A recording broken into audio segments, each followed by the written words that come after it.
wife and I don't care. He'll be under the stairs. Morning, everyone. If you're listening on podcast, I do apologise. The sound in the background is Nadia ironing. If any of you were on Instagram, you will have heard her have what amounted to me really to a bipolar maniacal moment. Hello, everyone. Good morning. Yes, she is still ironing. She's really enjoying herself. I can't turn you around because we're attached to a laptop. I have found a new mindfulness. I haven't ironed in years, and I can't believe what I've been missing. And who was it? Somebody, Forrester, just said over on Instagram that her mum used to iron the boxer shorts and the tea towels. Now, me a few years ago would have just thought, that's horrendous. But actually, I was a bit jealous. I thought... Kelly Sargent says, I'm so happy someone understands my love for starch.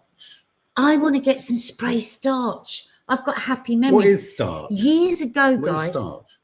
it makes your clothes like stiff. Why would you want that? It makes them fresh. Does it make them stiff or make them fresh? It makes them not, they don't get all like... But you wouldn't spray it on a t-shirt like this. Quite sexy because you go, oh, starch. So you want me in a white starch? I mean, you couldn't get less like me. No, an occasional white starch shirt. Occasional. So you want me to wear one once every 2 months? No, that's a bit much. Once every 6 months? It's like a surprise. It's like snappers. If a woman suddenly puts snappers on. If you've been married 20 years and then suddenly she puts snappers on and comes down and does the washing up. Right. It's that kind of an occasion. Don't you have starch and potatoes, says Russell? Yes, there are starch and potatoes. Is it a different kind of starch? Russ, I don't think you're going with my mood here. So if you squeezed a potato on your top, you know I had one of those why chocolate are chip mini boys cookies. so effing annoying? If we squeezed a potato, I am sitting here saying that a stiff white shirt is as sexy as snappers while you're doing the washing. And up. I'm sitting here thinking about, do you remember the days when we used to do potato printing? I know. Oh, I loved a bit of potato. We're obviously printing. terribly mismatched. Yeah, potato. Well, starch connects them. Dishcloths and dusters, says Alison Barber. You do not iron your dishcloths. Debbie Parra says, I don't iron anything. Well, this is what I was saying on Instagram. I don't iron anything. Mark does all his washing. The girls do all his washing. Nobody irons anything. Stuart G, my mam irons her bedding. But I think Why? that's because, right, listen, the old me that hadn't just discovered ironing this morning would have said, that's too much time. But actually, when you think about it, when you're in a hotel and you slip into that is nice. iron sheet, Yeah. I actually now, rather than go, oh, God, what a waste of time, I think it's an act of self-care. I'm still with the potato printing, though. Oh, God, you're so annoying. No, but also you don't deserve me. I don't think you deserve me. I think you'll find you don't deserve me. Why don't I deserve you? Because I like to go off into I've just lateral sniffed thinking. you and said lovely things, and you Not about me, about a hypothetical me every 3 months. Well, no, I will buy some. It's not me. You starch. haven't said anything about me. It's about No, some other ideal. Men, it's a sexy thing. Iron bedding is essential, says Jackie Valina. I'm going to start doing it, Jackie. I don't care. Are you having a fucking joke? Where is that meme that you sent me of the child going up the stairs when they realise that the bedding is still in the dryer? It's the funniest and meme you're telling me we're now going to ever. push it through the ironing section first too. Forget it. I'm going to post that meme. It's Forget so it. funny. It's so funny. No. But the thing is, if it then became people that had to have iron sheets, fuck that. This is about, why don't I occasionally... Yeah, but this is the slow encroaching... Why don't I occasionally... hell. Why don't you occasionally iron a sheet? No. Absolutely no. Why? Because Why I like... not? And the reason Why I'm not? anal about putting my stuff Oh, into... don't bring your anus into it. into We're the talking dryer about or not sheets. into the dryer is the last time a jumper you bought me went into the dryer, it came out the size of a scarf. That was an accident. I did that to my favourite. Oh, in one of your vlogs, says Ellery Jones, you are actually ironing, Nadia. Am I? Well, like, why am I ironing today? It's because I've got a job that I've got to have an iron shirt. So I occasionally iron, but you will never see this family in anything ironed. And I've never done that. I'm doing my ironing today. It's like, get something out of the basket or off the floor, fight with the... Can you buy me a new ironing board? The country pumpkin and then says... snap my fingers in the ironing board because it's the cheapest ironing board that I got about 20 years ago. All ironing boards snap your fingers. It doesn't matter how do. expensive they are. They But look at the cover, doesn't even fit it. I've never understood how a cover goes on. There's that sort of toggle, isn't there, that you pull. Yeah, but you need like a fit bouncy one from like John Lewis or Cat Kids. A nice cushiony one. Yeah. Yeah, I used to really. That in fact, fits. I'm remembering. I used to iron at college because you had in halls. You had one room that had a microwave, an oven, a stove, and an ironing board. So what kind of a girl was worth you ironing for I then? don't know what I was ironing because I wasn't wearing shirts. Was I wearing shirts? No, Maybe you were ironing tie-dye boxing shorts tops already for a yeah, night out. maybe. You don't iron socks, do you? Some people will. Why? I think it's mindful. I've it? changed my mind now. I think it's a place. Because years ago when I used to take in bags of ironing, when I was an out-of-work actress and I would take in bags of ironing to iron, I used to make myself get in the zone. So I'd get like, what's those things called that you hang clothes in?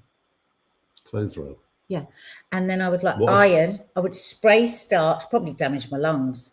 And I would watch them and I'd get into the mindfulness. We need a trip to Dunelm. Apparently they sell really good irons. Do they? I ironing love boards. Dunelm. What are snappers, Nadia, says Fifi. 1 second, £7 an hour I used to get for my ironing. Good. What are snappers? Suspenders. Thank you very much. May Edmondson, you bet you wish you weren't here. I'm beginning to regret deciding to do this. Having a really tough mental health week, which is ironic. It's exactly what I've had. I do think Mental Health Awareness Week can trigger your mental health awareness. And almost honestly, a little too much. May, I've spoken, because many of you know Mark's had a really bad mental health week. It's literally been heartbreaking, to be quite honest. Mindful is the most boring, stressful, annoying chore. Yeah, but mindful things are until you see with the power of them. So it's been really upsetting for Mark and for me to see him in such like mental fucking pain. And your messages have just been incredible. Yeah, really. And I've spoken to a number of people who have said that Mental Health Awareness Week is always a trigger for them and they always feel worse. So, it's like, take it easy. You know, if you're overwhelmed by too much, whatever you can reduce stuff, reduce it and just be kind to yourself and maybe iron. Gabrielle, I'm having a tough mental health day today. Just woke up and had to have a cry. Well, that's good. That is good. I mean, I know it's odd when people go, oh, the best thing you can do is cry. Because when you cry, I often think part of what crying is not wanting to cry. Part of crying is not wanting to. I always cry like this, and then I stop. It's so bad seeing all the corporate bullshit as well, such as in my house, Maya. I know what you mean. It's like there's a lot of insincere messaging. Yeah. It's like a sort of Mother's Day or something like that, isn't it? It's become a sort of corporate event or a commercial event. Anyway, step away from the iron, says Dawning Harvey. So what are we talking about today, Miss Sawalha? We are going to be talking about breaking news. There's some breaking news with Trump, which we're going to touch upon, but we're going to do a separate Gaza video today. So we'll go into more detail with it then. We're going to the Diddy trial. I keep calling him Puff Diddy. Was he ever called Puff? Yeah. Puff Diddy, Puff Daddy, Sean Daddy, Coombs. I did a story and then it was a really good story and then I deleted it because I'd called him Puff and I checked everywhere. I couldn't find him as Puff again. I thought I think most broadcasters are just calling him Diddy now. Sean Diddy Combs. Sean Puff Diddy Combs. Yeah. Anyway, so I've been listening to the reporting outside of the trial for the last 2 days. So we're going to talk a bit about that. We're also going to be talking about fake fitness influencers. Mark was crazy about getting us all to watch The Liver King on Netflix, which is an insane documentary about this fake influencer. Very good up until the last third. Turn it off for the last third because then it goes weird. It does dribble away. But it's really good, the first 2 thirds. And then we are both very, very, very, we're feeling very protective of Gary Lineker today, to be quite honest, because my God, the man has a conscience and has always spoken up for what he believes in. And then, he's been punished for that in many different ways. And the one at the moment is really pissing us off. So we just want to do a little bit of leave Gary Lineker the fuck alone. Leave Lineker alone. Leave him alone.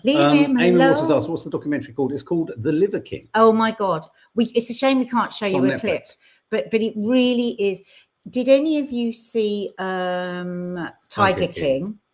it's as crazy as that. This guy is as crazy as typing. As I say, the first 2/3 of the document is so good, and then it's just shit. Yeah, It's unfortunately, really bad program making at the end. It's so well, annoying. I would say without doing a review of the show, I mean, it's bad program making because you've got an inherently interesting, funny, bizarre, out there, outlandish character, and then the whole structure of the film just.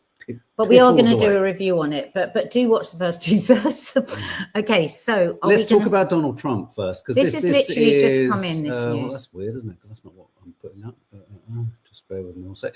Middle East crisis. This is a reporting. This is from the Guardian seconds ago.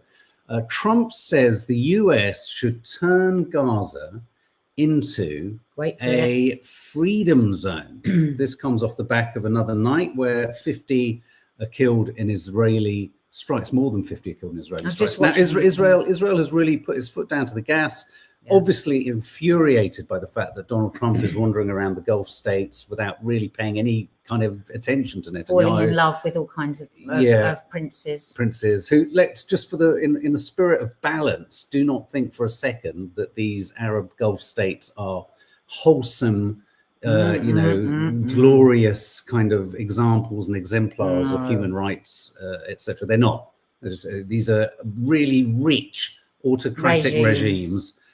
Pandering to another autocrat. And you can see why he's been taken over there, the gold of it all, the money of it. Well, he looked at one point whilst he was in, I think it was in Qatar, I don't know, I think Saudi Arabia. He looked up at the arches, and there's footage of him. We'll do it when we do America, Trump's America.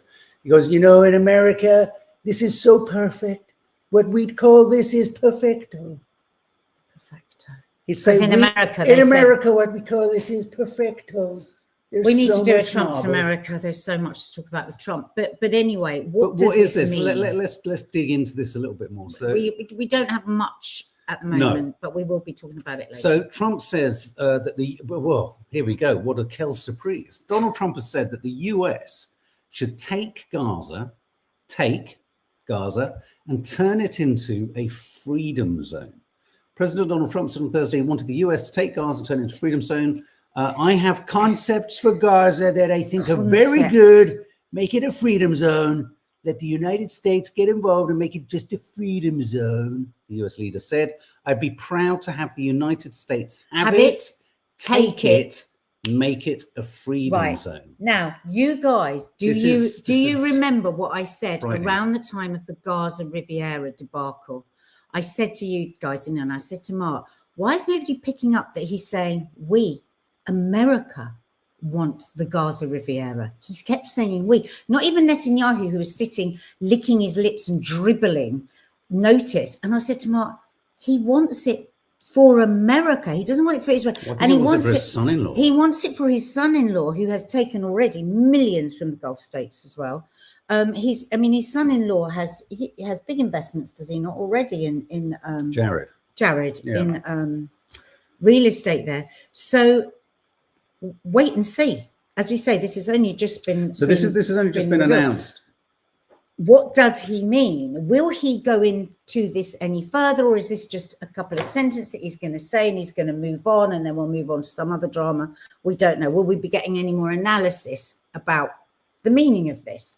But that's where we're at, and it's for him to say that he has never had a concept in his life. No. I think what's worrying about this is that we know that even if he tries to put some kind of clear blue water between America taking it, and he said, I mean, in one of the other quotes, he says something along the lines of, we want to provide houses for people to live in safely. But not in Gaza. In the Gaza Strip, said he wants a freedom. I'd be proud to have the United States take it. Hamas is going to have to be dealt with, he said. And then he went on to say, remember, October the 7th was one of the worst days in the history of the world. Oh, God, in the history of the world. Not just local to this region. It was one of the worst, most atrocious attacks anyone's ever seen. I think the genocide subsequent to it is possibly even worse than October the 7th. His concepts, he says, let's make it a freedom zone. Let some good things happen. Put people in homes where they can be safe. Now, the reason this is clearly up the creek and up the duff and round the bend is that we know that he might masquerade, because he's saying all of this in the Gulf Arab states, He might be saying this in front of them, saying it's just America, it's just us, it's just America. But as we now know, America is the Zionist capital of the world. So any sort of pretense that this is just for America, when really most people buying property in the West Bank are Americans, I think is a little bit concerning. But also, he's already said to us, they all need to get out. We need to ethnically cleanse it for our Riviera. It's a great piece of real estate. How come they gave it away? How come they gave it away? This guy wouldn't have given it away. That's what he said about Netanyahu. I know Netanyahu, he wouldn't have given it away. So as we keep asking them, how will you remove them? Will they go in trucks, in trains, in buses? How will you clean up the area of the Palestinians so you can have your Riviera? That's a new thing if he's now going to build them houses, because before they all had to leave. So we'll see, and we'll talk about it in our Gaza. Donny Harvey, any decent human would never ever holiday there knowing what's happened. But this is what the plan is, that eventually, you know what's going to happen? Really cheap trips to Israel. It will become the new Ibiza, the new, and people will forget. The people will forget, and people will get, oh wow, God, yeah, and that. But we will not let them forget what is underneath those hotels, what is underneath those penthouses. Yeah. We're going to be talking about it in more detail. I'm sure there'll be more comment and more commentary on what he's saying later. We're going to be talking about Gaza, in which we'll also talk about, yes, the protests against Gal Gadot shooting in London. But also, I also just wanted to mention as well, tonight at the Cannes Film Festival, the documentary which features Fatima Hassouna, Palestinian journalist, that's being screened at the Cannes Film Festival tonight. She was a journalist who features in a documentary by an Iranian filmmaker. She was killed the day it was announced, or the day after it was announced that the film was being screened at Cannes.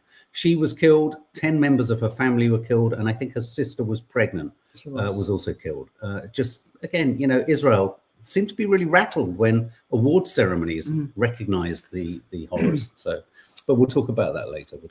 So let's do Diddy. Shall we go to Puff Diddy, or shall we go to fitness influencers in the middle of that? So we just have a bit. Yeah, should we do? Who wants to see the Liver King?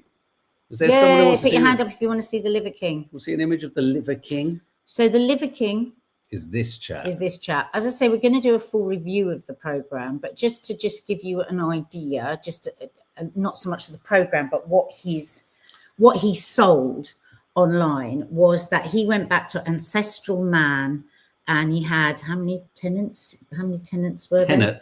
Tenants. Oh, I think he had 7, then he had 8, then he went up to 10. Yeah, and it was to like eat raw meat, testicles, liver, raw. You see chews on testicles. You see him tearing testicles off animals that he's just killed.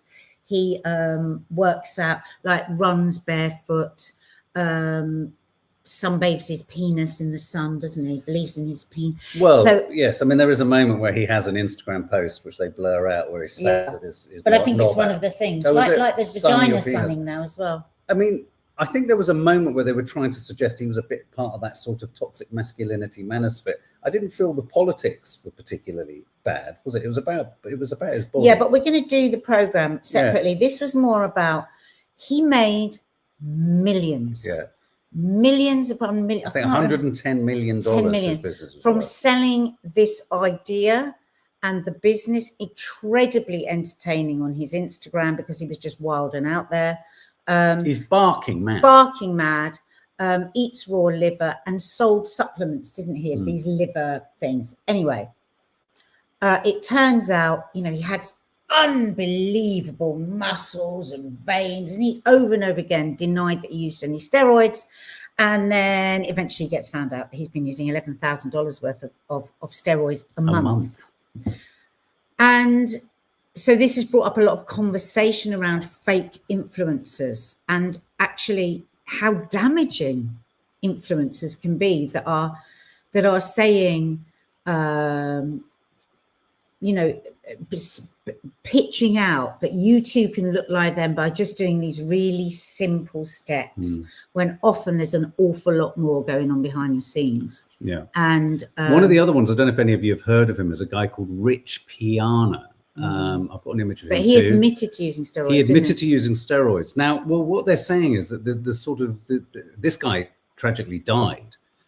he passed away. And when he passed away, he was so addicted to steroids. This detail is so, I'm such a boy. His heart was twice the size of an average man's heart. Of a normal heart. Which suggests that, I mean, obviously the heart is a muscle. He had no sex drive. I didn't know steroids kill your sex drive. Yeah, they kill you. They totally kill your sex drive. Yeah. And the thing is, you can, and it's really easy apparently to fool the tests, because a lot of them now will do clean. I'm clean from steroids, and they'll have the test and they'll prove it. Like you would, but the damage is still done by the steroids. Incredibly dangerous things. But do you remember a couple of weeks ago we were talking about how there was a weird kind of toxic masculinity trend for women who was the victims of domestic abuse to chart their recovery journey almost online. And so it was a kind of glorification of the story of the trauma. Exactly. What's happened with a number of these guys, and I think it happened to this other guy, the guy who tragically died, is that they try and bake into their sort of, if they're caught out or if they reveal it, or if they get to a point where actually they have to reveal it, they then bake that sort of rehab, if you like, or kind of that coming out stuff as part of their narrative, is part of their kind of social media story. But I mean, basically, this is the trend for, essentially fake fitness influencers. And I think the really interesting thing about the Liver King, and his PR guy said this, is that when you actually take what he's saying, I'd have thought for you, there's a kernel of truth. There's a kernel of truth in what he was saying. He was pushing against the, mainstream food, what's it called? Convenience food, processed food. And so what I think is really difficult for us as punters is that we're all sold something that within it, there is a kind of an aspect of truth or something to reach towards. Yes. And we sort of think, well, okay, well, I mean. But we're all looking for an answer. Yeah. One big answer that will sort out everything that we're unhappy with, either our souls or our bodies, whatever. And there just isn't. There just isn't. It's quite dull. It's quite boring. It's consistency. It's eating well. It's exercise. It's having good relationships. It's getting out into nature. But people don't want to know that because that's boring. But boring is what will get you there. But this extreme influencing, I mean, there's not a lot of people that go for it. Well, there must be, because he took a lot of money. There are loads of people who go for it, like RFK, Catherine Cronin. And I just want to throw in another thought. Creatine. I was looking it up the other day. I mean, I've noticed lots of youngsters we know are talking about supplements that can help rapidly intensify muscle growth, strength development. And it's like, there's always a trade-off. You're not supposed to take that stuff if you're under 18. No. And a lot of young people taking protein powders, it fucks your kidneys. If you, your kidneys are so precious, you don't want to fuck about. I think what's happening at the moment, it overwhelms the kidneys. If you eat too much protein, they don't like it. And I think in a weird way, what's happening, I think everyone kind of accepts and knows that steroids are really damaging to you. I think it feels like everyone's looking for every other supplement way around it to get the same results that isn't quite steroids. I mean, creatine. Man's lived for how long without packaged? I was going to say, exactly. That's not. What is it? I mean, I do take protein powder because I just can't manage to eat the amount of protein that I eat. But I make sure it's one without any additives, without.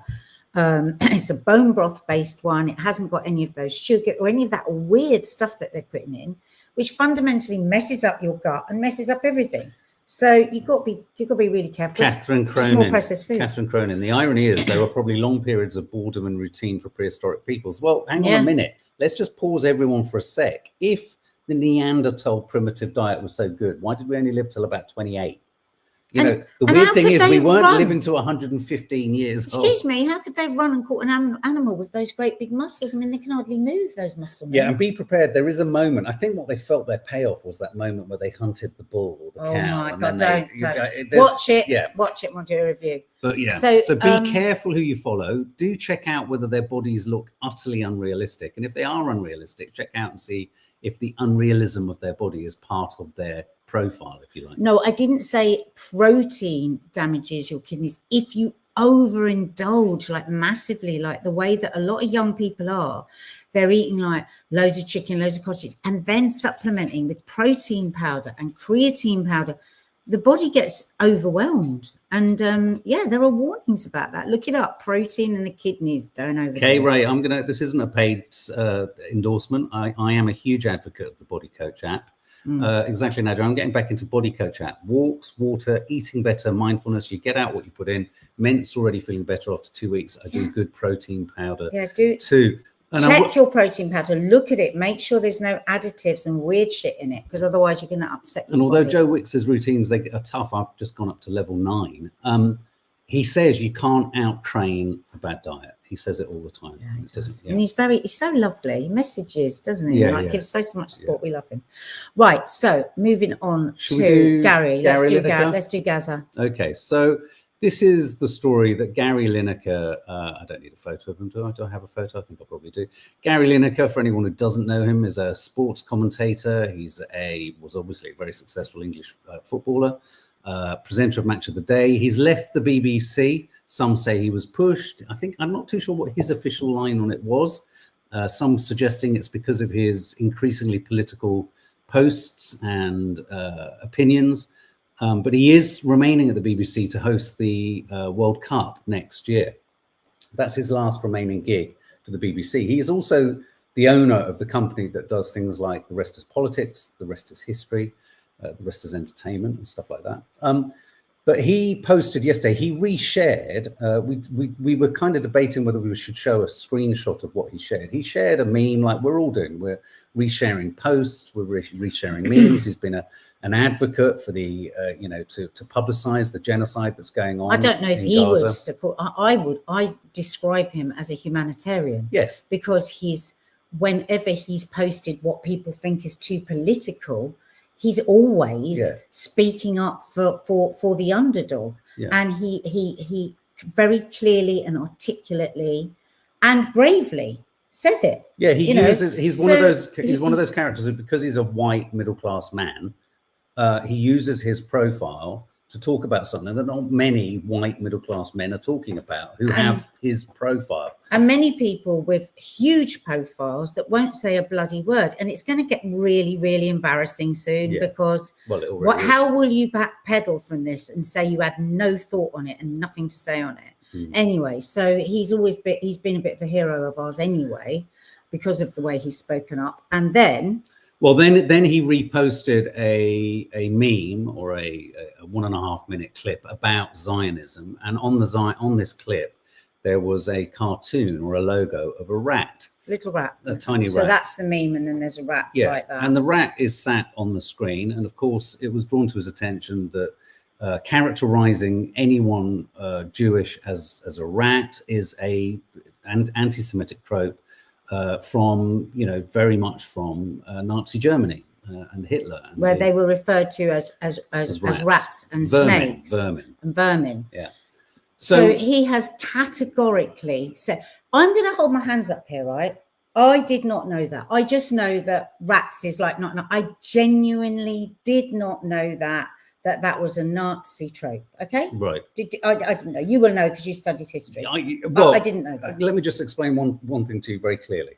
It's absolutely an anti-Semitic trope and a Nazi and prejudicial. Again, a rat symbol in and of itself isn't, but used in the context of talking about anything to do with anything that vaguely relates to Judaism or Jewishness or Zionism in this instance, yes, it is absolutely an anti-Semitic which trope. I now know. I mean, I would never put a rat on anything, but I now know that. But I just want to clarify, it's also a term of abuse that many Israeli politicians, Israeli singers, musical groups have also used the term to describe the Palestinians in Gaza as rats, vermin, human animals, etc. Yoav Gallant described them as human animals on October the 9th and said that's why we must cut off all their food, electricity and water. But also a song got to number 1 on Spotify in Israel that described Gazans as rats.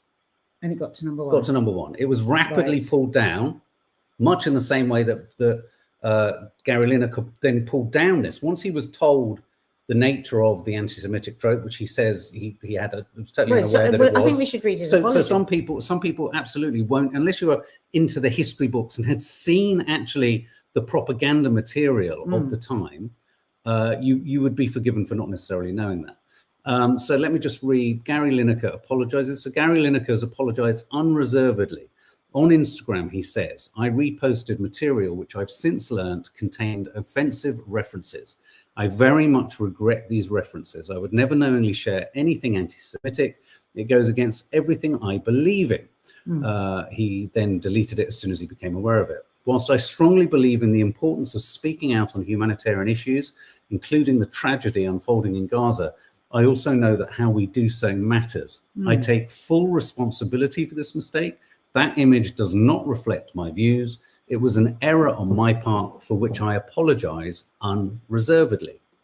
I mean, you could not, because the thing is, Gary Lineker, you know, he was one of those that signed the letter, the same letter that I signed about the BBC pulling down that documentary. Yes. And when he was asked about that, having then everything been revealed that this boy's father was in the government, Hamas government, and he was asked whether he regretted it, he said no. He stands by what he said. He is. Yes. He comes across to me as a very direct, honest man that has no reason to say anything he doesn't believe in. Yes. So because he's like that, that apology to me is an absolutely fulsome apology. I mean, Yes. he has he's removed Totally. it.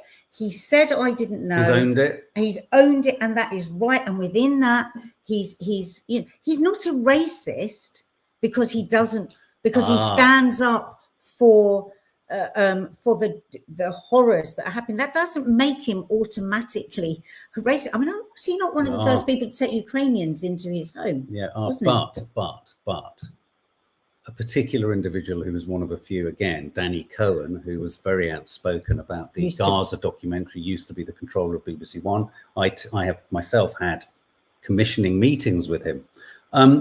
He feels that he should be fired, even though his only remaining responsibility is Match of the Day.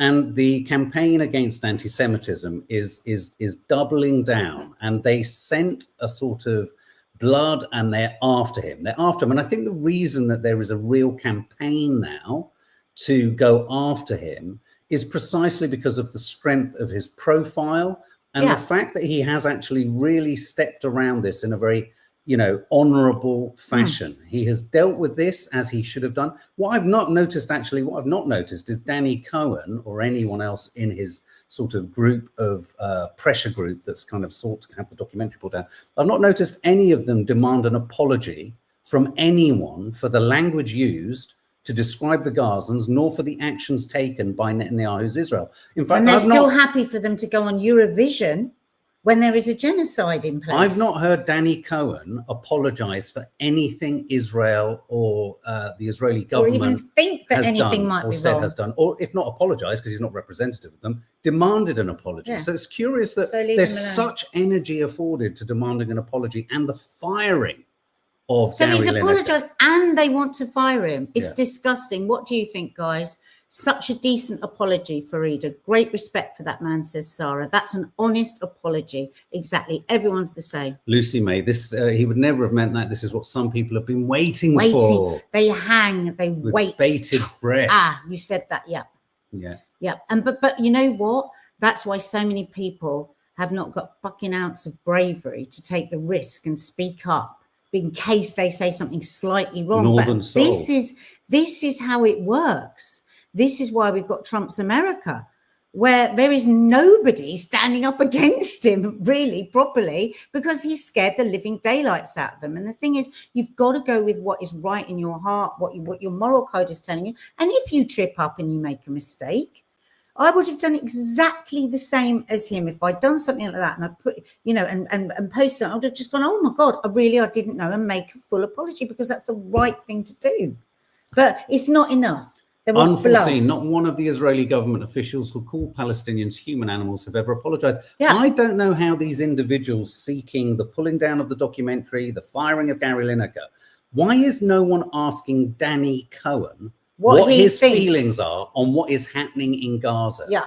Or the language that's been used, or the fact that, or just a moment here, the Louis Theroux documentary that shows us very clearly that illegal settlers, illegal in the international eyes of the law, and in fact within Israeli law. Why have you not said anything about them? You want to go on and on about Gary Lineker for something that he has apologized in full for to distract. We're not stupid.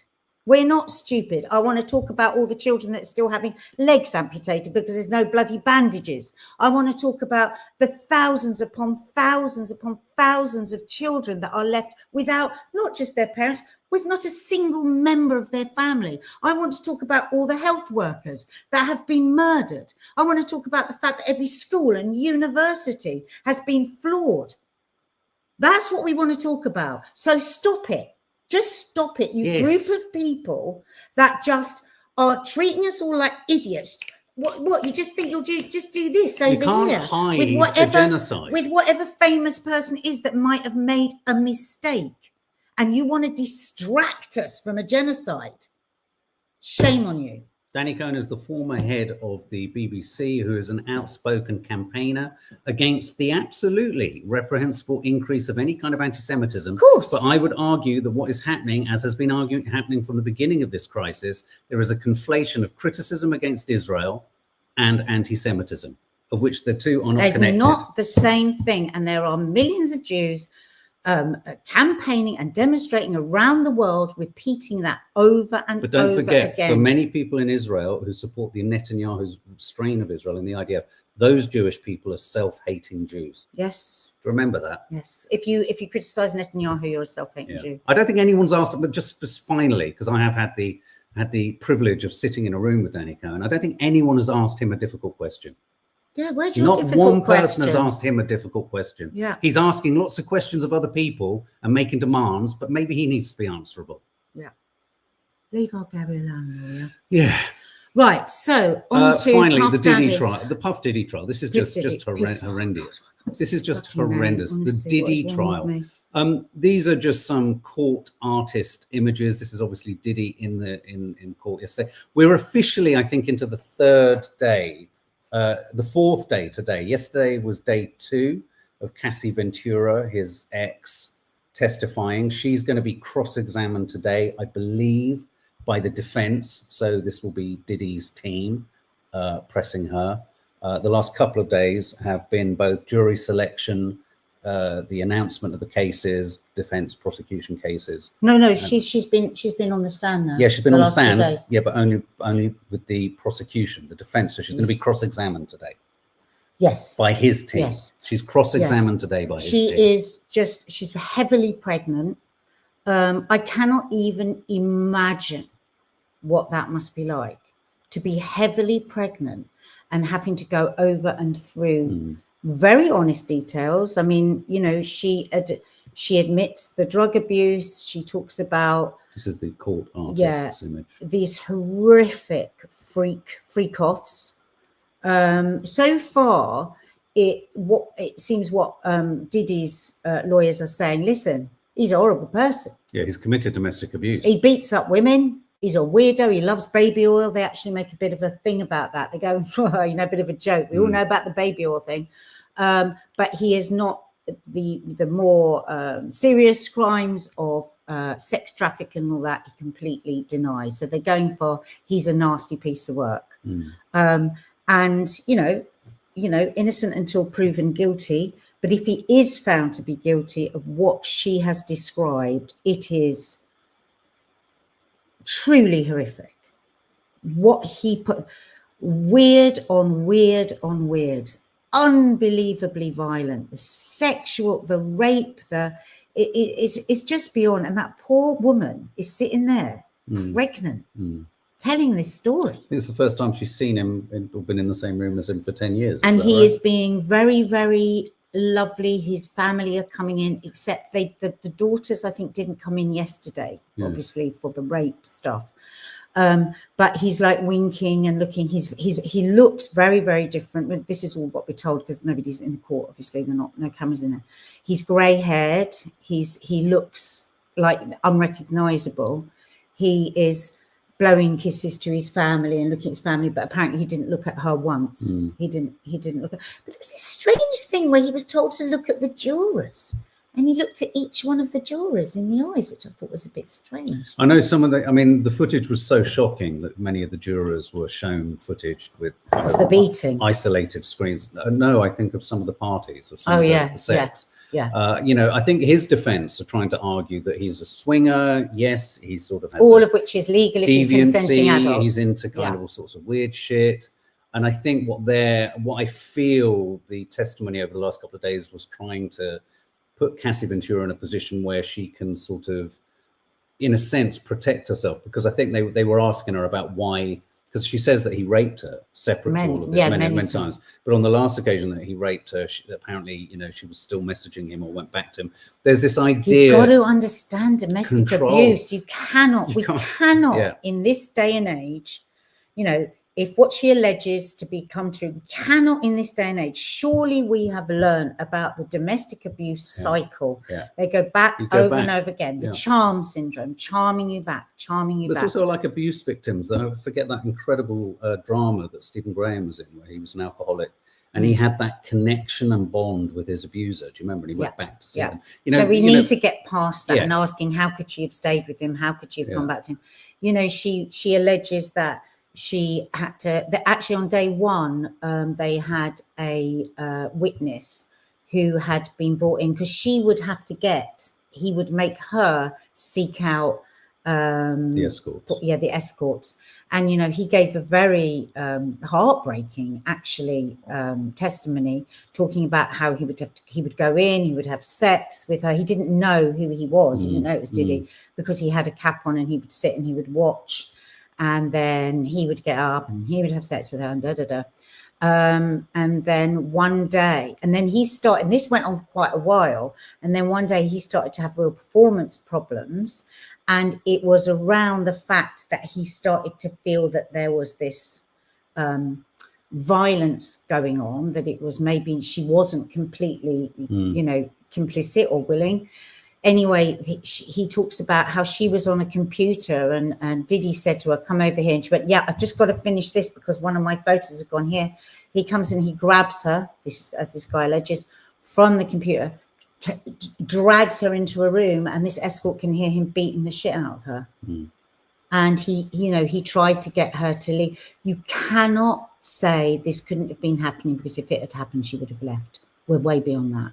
We understand that coercive control is deeply powerful, deeply powerful.